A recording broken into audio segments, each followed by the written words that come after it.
Hello everyone, welcome to India's first video note series YouTube channel. इस series में हम cover करेंगे best quality B pharm lectures एक बहुत ही ऑर्गेनाइज मैनर में, जो कि हमने सब्जेक्ट वाइज अरेंज किया है। आपको सारे सब्जेक्ट्स और टॉपिक चैनल की प्लेलिस्ट में जाकर मिल जाएंगे, वहाँ से आप उसे सेलेक्ट कीजिए, देखिए, पढ़िए, जो आपको अच्छा लगे उसके साथ कीजिए। वैसे तो पढ़ना ही है आपको।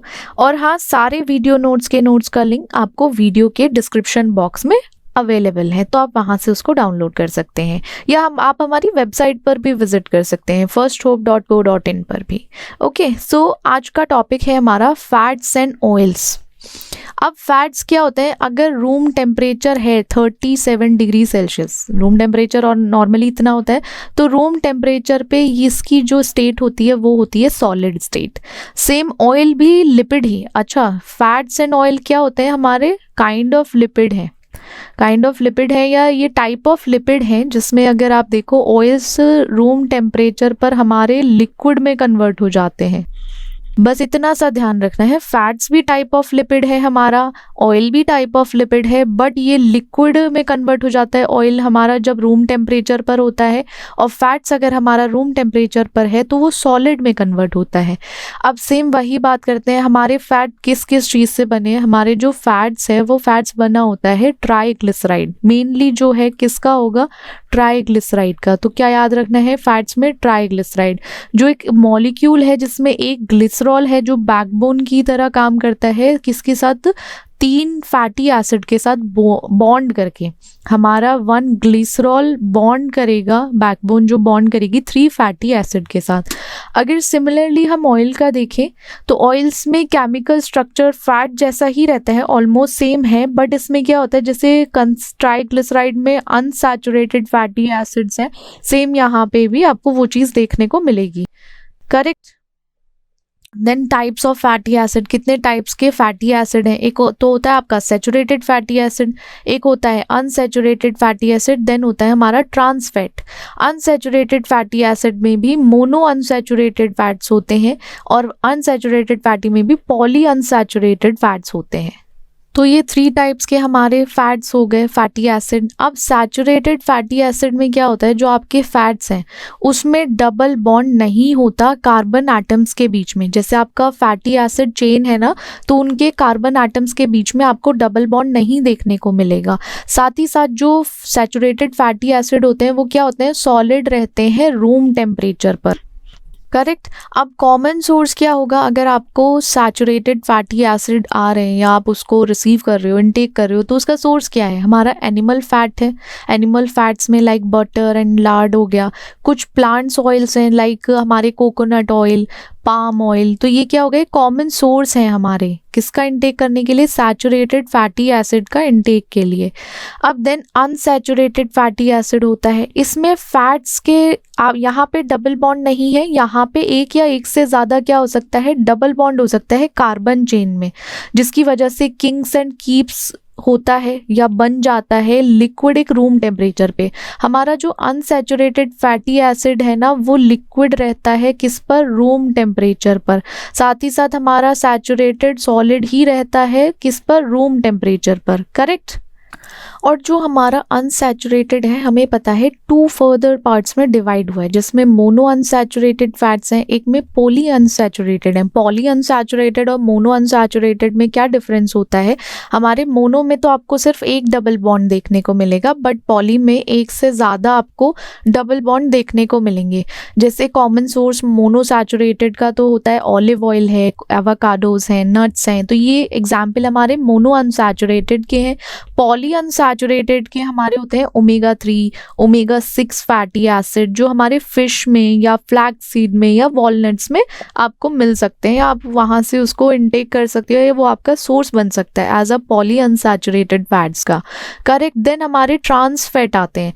ट्रांस फैट आप इसको बोलो, ये अनसैचुरेटेड फैट्स ही होते हैं, बट आर्टिफिशियल इनको हाइड्रोजनेट किया जाता है, हाइड्रोजनेट करके इनको सॉलिड किया जाता है एक रूम टेम्परेचर पर। ऐसा समझ समझो ट्रांस फैट जो होते हैं वो अनसैचुरेटेड फैट्स ही हैं, बट इनमें क्या होता है आर्टिफिशियली इनको हाइड्रोजनेट किया जाता है जिससे कि ये सॉलिड हो जाए एक रूम टेम्परेचर पर। अब जब सॉलिड में हो जाते हैं रूम टेम्परेचर पर तो इनकी शेल्फ लाइफ जो है बढ़ जाती है। अब शेल्फ लाइफ बढ़ जाती है तो मतलब आपका जो प्रोसेस्ड फूड है वो भी उसकी लाइफ टाइम भी अच्छी हो जाएगी, वो ज़्यादा लंबे समय तक चल पाएगा। तो इस तरीके से ट्रांस फैट होते हैं। अब कुछ एसोसिएटेड इससे नेगेटिव हेल्थ इफेक्ट भी होता है।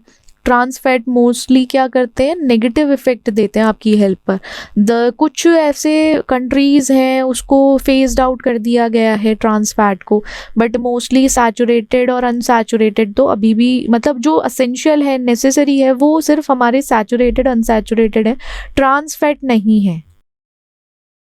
अब फंक्शन क्या है, फैट्स एंड ऑयल का फंक्शन क्या होता है? सबसे पहले एनर्जी का स्टोर करना या स्टोरेज होना। फैट्स जो होते हैं हमारे डेंस सोर्स ऑफ एनर्जी है, जिसमें क्या होता है वो एक तरीके से 9 कैलोरीज पर ग्राम आपको प्रोवाइड करते हैं। आपके जो एडिपोज टिश्यूज है ना वहाँ जाके स्टोर हो जाते हैं। फिर उसके बाद जब भी हमारी बॉडी को एनर्जी की रिक्वायरमेंट होती है तब जाकर वो मेटाबोलाइज होकर एनर्जी प्रोवाइड करते हैं। अब फैट्स क्या होते हैं, जो लोग थोड़े से जिनकी बॉडी में फैट स्टोर हुआ है वो इंसुलेशन प्रोवाइड करते हैं। अगर जैसे कोल्ड है, आपके बहुत सारे ऑर्गन्स को या वाइटल ऑर्गन्स हैं उनको प्रोटेक्शन प्रोवाइड करेगा। देन सेल स्ट्रक्चर, फॉस्फोलिपिड है, फॉस्फोलिपिड समझ रहे हो, जो हम फॉस्फोलिपिड बाइलेयर होती है ना सेल की स्ट्रक्चर में, सेल मेम्ब्रेन में, तो वहाँ पे एक तरीके से इसका फंक्शन है हमारे फैट्स एंड ऑयल्स का। वाइटामिन एब्जॉर्प्शन में नेसेसरी, अगर आपका जो वाइटामिन ए है या वाइटामिन के है, DE है, तो उसका जो एब्जॉर्प्शन होने वाला है वो किसके थ्रू होगा, ये फैट सॉल्युबल विटामिन्स हैं तो उसके थ्रू ही होगा। देन आपके हार्मोन्स प्रोडक्शन की बात करें तो फैट्स जो है बहुत सारे ऐसे हार्मोन्स हैं जिसके प्रोडक्शन में हेल्प आउट करते हैं, जैसे क्या है हमारा स्टेरॉइड हार्मोन। देन ये तो फंक्शंस हो गए, किसके फंक्शन हो गए, ये हमारे फैट्स एंड ऑयल के फंक्शन जो हमने पढ़े हैं। देन हेल्थ कंसिडरेशन में हमारा सैचुरेटेड फैट्स आते हैं, हाई कंजप्शन होता है। अगर देखो अगर आप सैचुरेटेड फैट्स को ज़्यादा अमाउंट में लेते हो तो क्या होगा, आपका हार्ट रिस्क होने के चांसेस ज़्यादा रहते हैं।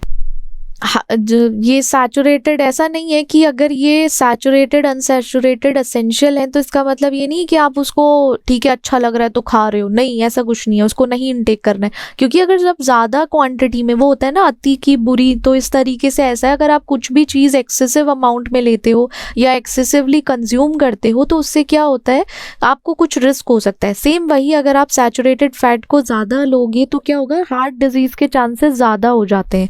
थोड़ा सा आपकी जो रिलेशनशिप थोड़ा सा कॉम्प्लेक्स हो जाएगा। आपकी डाइट पे भी डिपेंड करता है आप कितना इनटेक लेते हो। देन अनसैचुरेटेड फैट है, अनसैचुरेटेड फैट्स ना बहुत हेल्दी माने जाते हैं, हार्ट के लिए खाने चाहिए। अगर पर्टिकुलरली बात करें तो हमें उसको सैचुरेटेड फैट्स को रिप्लेस कर देना चाहिए अनसैचुरेटेड फैट से, ठीक है। सैचुरेटेड फैट्स ना लेके आप क्या करो, अनसैचुरेटेड फैट्स लेना शुरू कर दो, देन इट्स रियली हेल्दी। ये फैट्स तो चाहिए हमारी बॉडी को, उसकी रिक्वायरमेंट है, बट ऐसा लो ना कि अगर फैट्स हमें ज़रूरत है तो अच्छे में ज़रूरत हो।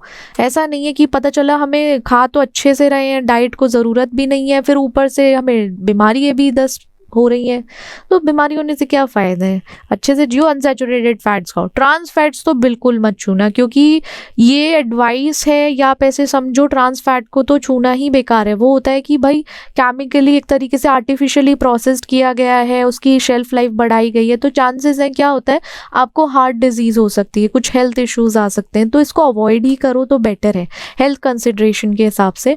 सोर्सेज एनिमल सोर्स से आपको मिल सकता है, प्लांट सोर्स से, प्रोसेस्ड फूड्स हैं। प्रोसेस्ड फूड्स तो ना ही लो तो बेटर है, ठीक है, बट वो होता है ना कंट्रोल नहीं कर पाते, बट कंट्रोल करना चाहिए हमें। बहुत टाइम ऐसा होता है कि नहीं लेना चाहिए। एनिमल सोर्सेज में आप meat, dairy product, eggs rich in saturated fats, तो ये सैचुरेटेड फैट्स वाले जो है एनिमल सोर्सेज से, डेयरी प्रोडक्ट्स अगर जो जैसे कुछ लेते हैं उनको भी मिलता है अनसैचुरेटेड, वो सैचुरेटेड फैट। प्लांट सोर्सेज से अगर आप देखोगे मोस्टली अनसैचुरेटेड है, तो ऑलमोस्ट आप क्या करो, आप स्विच करते हो अपनी डाइट को प्लांट सोर्स पर, then it's well and good. ये टेबल है, टेबल में पूरा हाईलाइट है आपका, ये इम्पॉर्टेंट है। जितने टेबल्स हम मेंशन करते हैं नोट्स में वो सब के सब इम्पॉर्टेंट हैं। क्यों इम्पॉर्टेंट है आपको उससे इजीली एक तो याद करने में ज़्यादा प्रॉब्लम नहीं होगी, दूसरी चीज़ आप उसको समझ पाओगे एक ईजी वे में, क्योंकि सब चीज़ें आपकी आंखों के सामने रखी है कि फिजिकल स्टेट है, फैट में ये होती है, ऑयल्स में ये होती है, सोर्स यहाँ से आ रहा है। आप 1 बाय 1 की जगह टेबल प्रेफर करोगे, आप टेबल बना लो। इसलिए हमने आपको क्या किया, टेबल प्रोवाइड किया है कि एटलीस्ट आप टेबल से इजीली रिमेंबर कर सको, याद कर सको, और एग्जाम में एकदम क्लिक हो जाए आपके वहाँ जाकर। ठीक है, ये इंपॉर्टेंट है, इसको पढ़ लेना। वही चीज़ें हैं जो हमने अभी पढ़ी हैं, बट इजी वे में इसको यहाँ से पढ़ सकते हो। देन आपको ये समझना इसलिए ज़रूरी है सैचुरेटेड और अनसैचुरेटेड, बिकॉज इसका कुछ चीज़ें यूज़फुल भी होती हैं, कुछ चीज़ें हार्मफुल भी होती हैं। अब मोस्ट फैट्स एंड ऑयल में ना एक मिक्सचर होता है आपका सैचुरेटेड का, मोनोसैचुरेटेड, पॉली अनसैचुरेटेड या मोनो अनसैचुरेटेड फैटी एसिड का। तो वो हमें क्या पढ़ना पड़ता है, उसका डिफरेंस देखना है कि कैसे फिजिकल स्टेट में उसके डिफरेंस है, हमारे ऑयल्स के फैटी एसिड के, दोनों में डिफरेंस है। साथ ही साथ उसका एक हेल्थ इफेक्ट आपको जो मिलेगा वो भी डिफरेंट होगा। तो वो चीज़ हमें समझनी पड़ेगी, देन ओनली हम समझ पाएंगे कि हाँ क्यों हमें नहीं लेना चाहिए अनसैचुरेटेड, क्यों हमें सैचुरेटेड लेना चाहिए, हाउ फैटी एसिड इज या fatty acid is different from oil. तो ये समझना है फैट्स एंड ऑयल्स में क्या डिफरेंस है। चलो सबसे पहले हमारा जो है वो है फैटी एसिड। फैटी एसिड का रिएक्शन ओवरव्यू ले लेते हैं कि ऐसा क्या रिएक्शंस होने वाली हैं। सबसे पहले हमारा लिपिड का की कंपोनेंट है, बहुत सारे रिएक्शन में टेक पार्ट करेगा, साथ ही साथ इसमें बायोलॉजिकल सिग्निफिकेंस भी है और इंडस्ट्रियल एप्लीकेशन भी है। ठीक है, आप बायोलॉजिकली इसकी वो पढ़ोगे इंपॉर्टेंस क्या है, इंडस्ट्री में यूज़ क्या है, वो सब चीज़ें आ जाएंगी। सबसे पहली जो रिएक्शन है वो होती है हाइड्रोलिसिस। हाइड्रोलिसिस में हमारे ट्राइग्लिसराइड का ब्रेकडाउन होने वाला है। हमारा जो ट्राइग्लिसराइड है इसको हम इसके टोटे टोटे कर देंगे, मतलब ब्रेक डाउन करेंगे, इसको तोड़ेंगे तो क्या आएगा, ये टूट के दो चीज़ों में गिरेगा, ग्लिसरॉल में और फैटी एसिड में। किसके थ्रू, जब हम वाटर का एडिशन करते हैं देन ओनली ग्लिसराइड में एक ब्रेक डाउन या चेंज देखने को आपको मिलेगा। तो क्या हो गया, हाइड्रोलिसिस। अब टाइप्स में एसिड एंजाइम कैटलाइज्ड हाइड्रोलिसिस होता है जिसमें ये फ्री फैटी एसिड और ग्लिसरॉल प्रोड्यूस करता है। और बेस कैटलाइज्ड हाइड्रोलिसिस में जैसे सपोनिफिकेशन है तो क्या प्रोड्यूस करेगा आपका, ये ग्लिसरॉल और सोप ये प्रोड्यूस करता है, या आप ऐसा समझो सॉल्ट है ये फैटी एसिड का।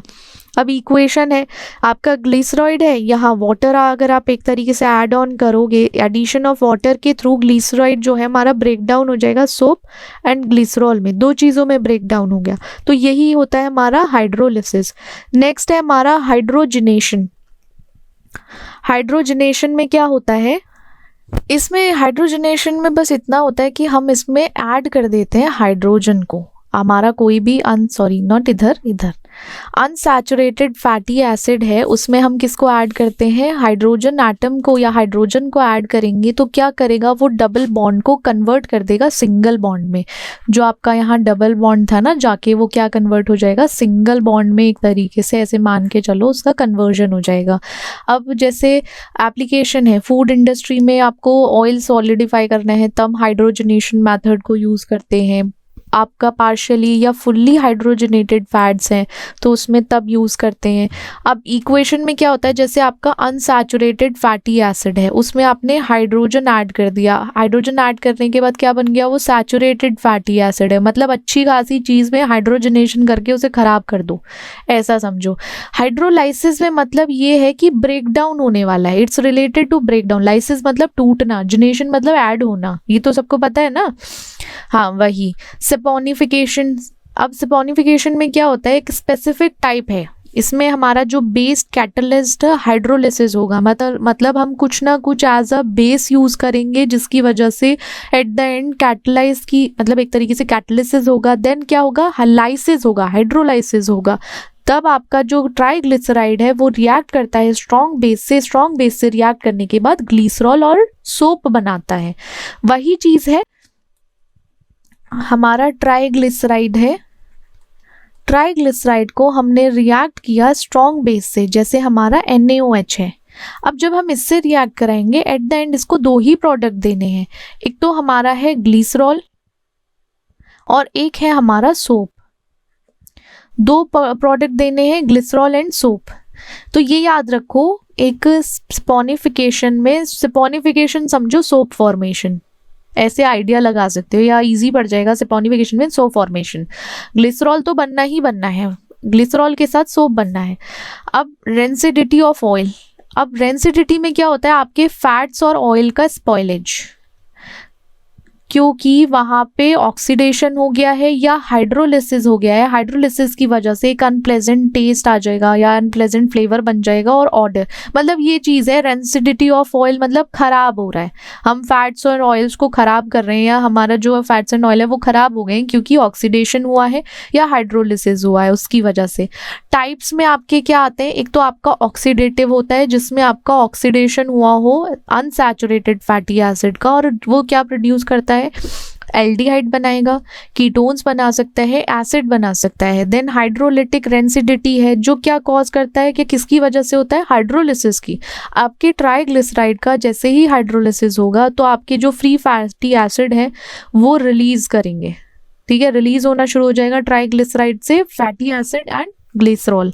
तो ये हमारा rancidity of oils and fats था। प्रिवेंशन, आप कैसे इसको प्रिवेंट कर सकते हो, आप प्रिवेंट कर सकते हो एंटीऑक्सीडेंट की हेल्प से, जैसे विटामिन ई है उसको क्या किया जाता है और मोस्टली यूज़ किया जाता है, मोस्टली उसको ऐड कर दिया जाता है ऑयल में जिससे कि ऑक्सीडेटिव रेंसिडिटी ना हो, मतलब ऑक्सीडेशन ना हो। ऑक्सीडेशन ना हो उसके लिए हम क्या करेंगे, उसमें ऐड ऑन कर देते हैं एंटीऑक्सीडेंट टू स्टॉप ऑक्सीडेशन।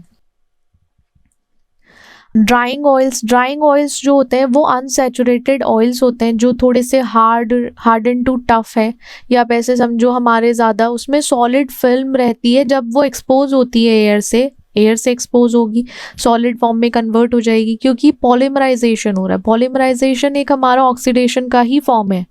अब एप्लीकेशन जैसे आपके पेंट्स हैं, वार्निशेस हैं, कोटिंग्स हैं, फॉर एग्जांपल लिंसिड ऑयल है तो हम उसमें यूज़ करते हैं ड्राइंग ऑयल्स को। ऐसा नहीं है कि खाने वाने में ही ज़्यादा यूज़ हो रहा है, बहुत सारी अदर जगह हैं या बहुत सारी अलग अलग चीज़ें हैं जहाँ पे इसको यूज़ किया जाता है। अगर मैकेनिज्म की बात करें तो जो अनसैचुरेटेड फैटी एसिड होता है ड्राइंग ऑयल में, वो ड्राइंग ऑयल रिएक्ट करता है ऑक्सीजन से। हमारा जो अनसैचुरेटेड फैटी एसिड है वो रिएक्ट करेगा ऑक्सीजन से, तो वहाँ पे क्रॉस लिंक्ड पॉलीमर का फॉर्मेशन होगा। अब जब पॉलीमर का फॉर्मेशन हो रहा है देन वो ड्राई होगा, हार्डन होगा, वो हो जाएगा एक सॉलिड फिल्म बन जाएगी, एक सॉलिड फिल्म का फॉर्मेशन हो जाएगा। आपको कैसे पता चलेगा, ड्राई ऑयल से।